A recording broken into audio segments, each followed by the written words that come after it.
बच्चा हो या बूढ़ा, मर्द हो या औरत, इलेक्ट्रॉनिक मीडिया हो, सोशल मीडिया हो या प्रिंट मीडिया हो, आज हर जगह सिर्फ एक ही नाम देखने को और सुनने को मिलता है, मोदी मोदी मोदी। कोई मिस्टर मोदी को गालियां दे रहा है तो कोई मिस्टर मोदी को मसीहा बनाकर बैठा है।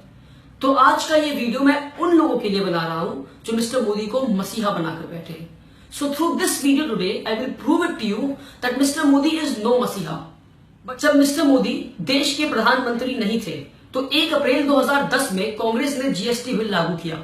जब कांग्रेस ने जीएसटी बिल लागू किया और देश के प्रधानमंत्री मिस्टर मोदी नहीं थे, तब मिस्टर मोदी का जीएसटी के बारे में क्या कहना था, आइए सुनते हैं। इस संबंध में गुजरात सरकार ने और भारतीय जनता पार्टी का स्टैंड बहुत साफ है। जीएसटी के संबंध में हमने कहा है कि आपकी जीएसटी का सपना तब तक पूरा नहीं होता, तब तक साकार नहीं हो सकता जब तक कि आप पूरे देश में टैक्स पेयर के साथ आईटी इंफ्रास्ट्रक्चर का नेटवर्क नहीं बनाते। जीएसटी कभी सफल नहीं हो सकता। जीएसटी कभी सफल नहीं हो सकता। जी हां, जैसा कि हमने देखा कि मिस्टर मोदी ये कहते हैं कि जीएसटी इस देश में कभी नहीं आ सकता और जीएसटी इस देश के लिए हानिकारक है। पर अब जब मिस्टर मोदी देश के प्रधानमंत्री बन गए हैं, तब उनका जीएसटी के बारे में क्या कहना है, आइए सुनते हैं। जीएसटी का मतलब है great step by team India. GST का मतलब है great step towards transformation. GST का मतलब है ग्रेट स्टेप्स टवर्ड्स ट्रांसपेरेंसी। अब मिस्टर मोदी जब देश के प्रधानमंत्री बन गए हैं, तब वो कहते हैं कि GST is great step towards transformation and great step towards transparency. तो इससे यही साबित होता है कि मिस्टर मोदी देश का भलाई नहीं चाहते हैं। जब वो ऑपोजिशन में थे तो वो ऑपोजिशन वाली काम कर रहे थे, अब जब वो प्रधानमंत्री बन गए हैं तब वो जीएसटी के लिए बोल रहे हैं। तो इससे यह साबित होता है कि मिस्टर मोदी इज नो मसीहा, but he is a simple politician who has been playing his dirty politics for the past so many years. जब मोदी जी देश के प्रधानमंत्री नहीं बने थे और कांग्रेस एफडीआई यानी कि फॉरेन डायरेक्ट इन्वेस्टमेंट लागू करने की कोशिश करता है और मिस्टर मोदी तब ऑपोजिशन में थे, तब उनका एफडीआई के बारे में क्या कहना था, आइए सुनते हैं। भाइयों बहनों, कल प्रधानमंत्री ने जो निर्णय किए हैं, ये निर्णय चौंकाने वाले हैं। अब किराना कौन बेचेगा? विदेशी लोग। चाय कौन बेचेगा? विदेशी। चावल कौन बेचेगा? विदेशी।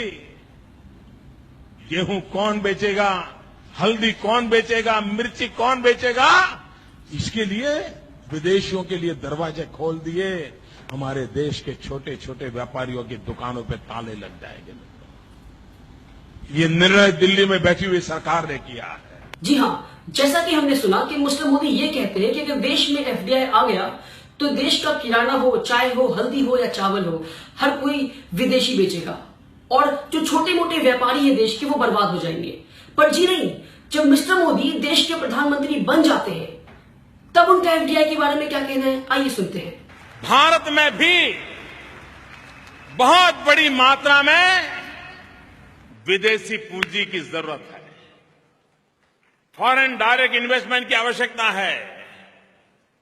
और जब मैं एफडीआई कहता हूं तो मेरे दिमाग में एफडीआई एक साथ 2 विषय लेके चलती है। दुनिया की नजरों में एफडीआई है फॉरेन डायरेक्ट इन्वेस्टमेंट, लेकिन उस समय मेरे दिमाग में है first develop India. Foreign direct investment की आवश्यकता है। जी हां, मिस्टर मोदी कहते हैं कि देश को एफडीआई की जरूरत है। मिस्टर मोदी कहते हैं कि एफडीआई यानी first develop India. Ladies and gentleman, once again this is what we call his hypocrisy. जब वो ऑपोजिशन में थे तो ऑपोजिशन वाले काम कर रहे थे। So one person who has 2 faces, one person in 2 different position acts in 2 different ways. This is a sign of a hypocrite. So hence proven ladies and gentleman that this man is no मसीहा। मोदी ये कहते हैं कि उनको देश के एक particular community की औरतों को उनका हक दिलाना है। पर जो लोग ये वीडियो देख रहे हैं, मैं उनसे ये कहना चाहता हूं कि जब मिस्टर मोदी अपना एफिडेविट भरते हैं स्टेट असेंबली इलेक्शन के लिए, तो उसमें वो मेंशन करते हैं कि आई एम सिंगल। पर एक साल बाद 2014 में जब वो सेंट्रल इलेक्शन की एफिडेविट भरते हैं तो उसमें लिखते हैं I am married. Ladies and gentleman, this man is not sure about his marital status. Mister Modi अपनी वाइफ जशोदा बहन को आज तक उनकी हक नहीं दे पाए, तो बाकी देश की औरतों को उनका हक कैसे दिलाएंगे?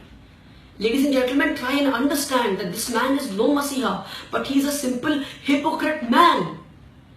आप जो वीडियो देख रहे होंगे आपको मुझ पे बहुत ज्यादा गुस्सा आ रहा होगा, सारे भक्तों को मुझ पे बहुत बहुत ज्यादा गुस्सा आ रहा होगा कि ये क्या कह रहा है।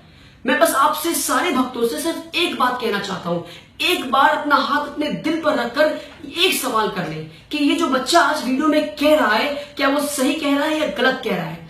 जी हाँ, अगर मैं गलत कह रहा हूँ तो मेरी वीडियो को ना देखें आप, पर हाँ अगर मैं सही कह रहा हूँ then stop supporting Mr. Modi and stop giving him the tag and the label of Masiha, because he is not a Masiha. He is a dirty politician. Thank you so much.